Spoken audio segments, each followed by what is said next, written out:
Yasin, the well of Yasin, well-known story, well-documented, where they rounded up over 100 elderly women and children and literally just gunned them down in front of everybody. And they did this because they wanted the word to spread. This is the tactic of Genghis Khan. This is the tactic of the Mongols. You inflict terror into people. They intentionally killed 100 civilians and stuffed the well of Yasin with their bodies. Deir Yasin. They stuffed the well with their bodies.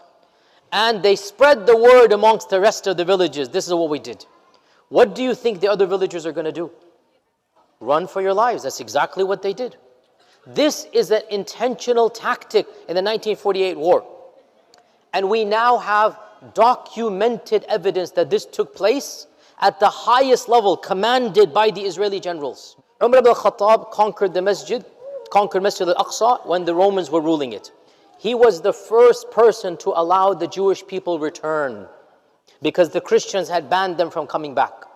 He was the one who allowed the first synagogue to be built since the destruction of the first temple. They were not allowed to build a synagogue since the second temple. They were not allowed to build a synagogue. After 500, 400 years, Umar al-Khattab said, no, they are Ahli Kitab. And Allah has commanded us, the Ahli Kitab have these rights. So the first synagogue to ever be built in Jerusalem after the temple was under the time of Umar al-Khattab radiallahu anhu. Our version of tolerance is very different than their version. Enter the new ideology. This ideology ruined everything. This ideology corrupted the reality of Jewish-Muslim-Christian relationship. Up until 1900, memorize this, there was not a single Muslim-Jewish war or uprising or massacre, not one. Those who claim, oh, Jews and Arabs, Jews and Muslims have always been at war, are telling you lies. Whenever Christians persecuted Jewish people, we Muslims welcomed them. We never had a problem with Jewish people for the bulk of our history until the last 50 years, until the last 80 years. Salah ad-Din al-Ayyubi's personal physician was Moses Maimonides, a Jewish physician. Salah ad-Din Ayyubi, during the Crusades, who's his physician? A Jewish person. There was no concept of Jewish-Muslim conflict.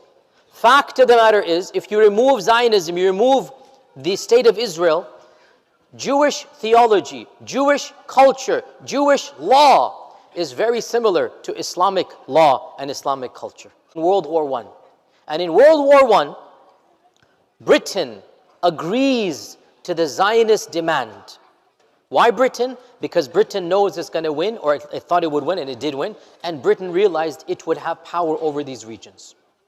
So England unilaterally said, if you help us, we promise you, we are going to gift you a land, a country, smack in the middle of current Palestine, which will be called Israel. That's your ancestral home. This promise is called the Balfour Declaration. The Balfour Declaration of 1917 was a secret agreement. Now it is public. We have the original document. Google it, you'll find it online. The Balfour Declaration was a promise between England and the Zionist parties of Europe to give them a land in Palestine. Can you believe in 1920, fundraisers are taking place in America and Europe to fund settlers to purchase land in Palestine? Can you imagine in Cincinnati having a fundraiser, right? And what is the funds going to be used for? People you have no idea who they are.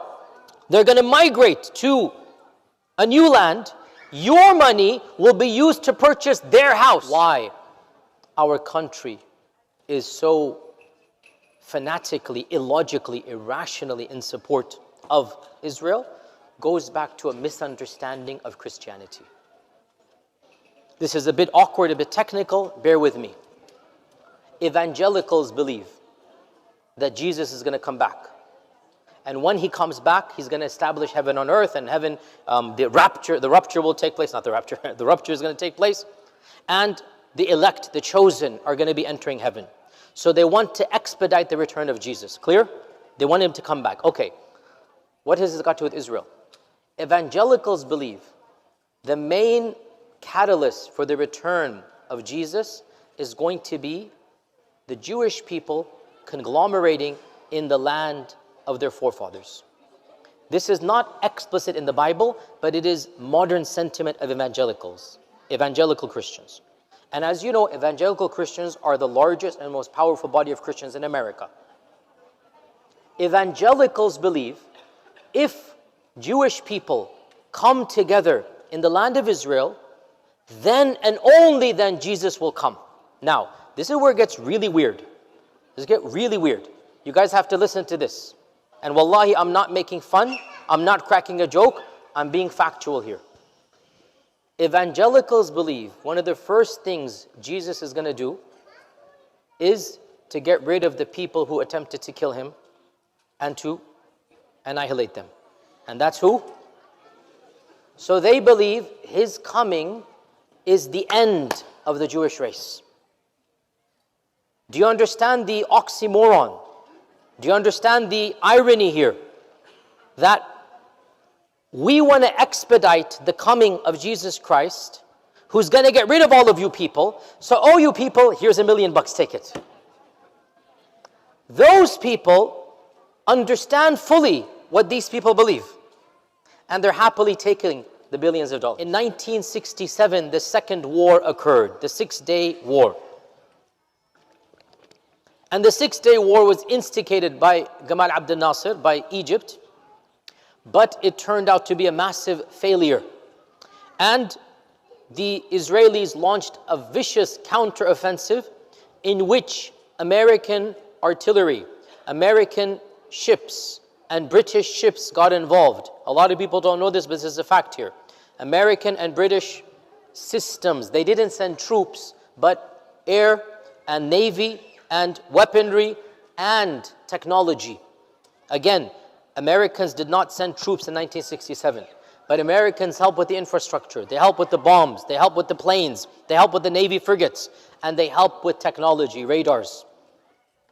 When the West got involved and supported Israel, Israel won a massive victory from their side in 1967, and they acquired the entirety of the West Bank, and not only Gaza Strip, but in fact they invaded into Egypt and they occupied the entire Sinai Peninsula.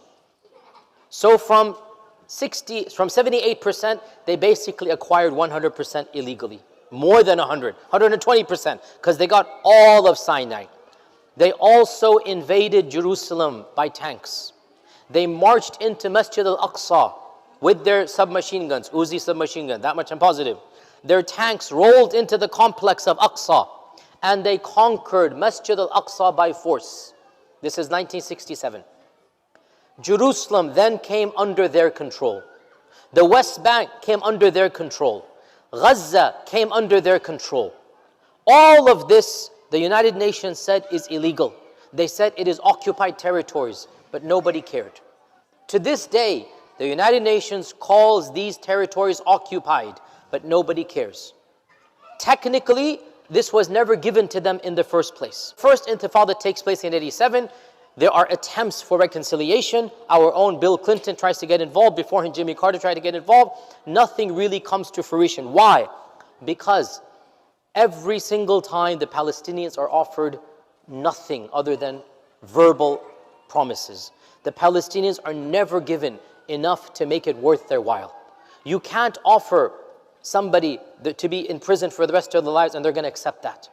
Every single offer that the Palestinians have been made has never given them the right of conducting their own polls, conducting their own governments, running their own affairs. It's always going to be controlled by the Israelis. How can any civilization accept this? So when they turn down the peace treaties, as the saying goes, they're not turning down peace, they're turning down prison. They're turning down life sentences. Why would anybody accept that? The Palestinians have never been given a fair deal in the first place by the superpowers. So when push is going to come to shove, obviously the people are going to revolt in a harsher manner. You know the famous images that you see, children throwing rocks and stones. This is the iconic images. This is what they have to fight. Why did they throw rocks and stones? That's all they have. That's all they have. It's a demonstration of their power. You're not going to conquer me, regardless of what weaponry you have. And so, in response to this, the Israelis decided to build a physical wall. The Israelis decided to literally build a wall to house in, to imprison millions of people, in particular in Gaza and in portions of the West Bank. These walls are the largest such structures in the world. 25 to 35 foot high, massive concrete walls, on top of which are barbed wire, armed with guards at every portion and site. It's something out of some type of science fiction dystopian movie. It's something out of East Berlin, West Berlin type of stuff. But it's still happening to this day. And that's why every single reputable body has criticized the building of this wall. Jimmy Carter, our president himself, called it the largest open-air prison in the world. You have to see it to understand what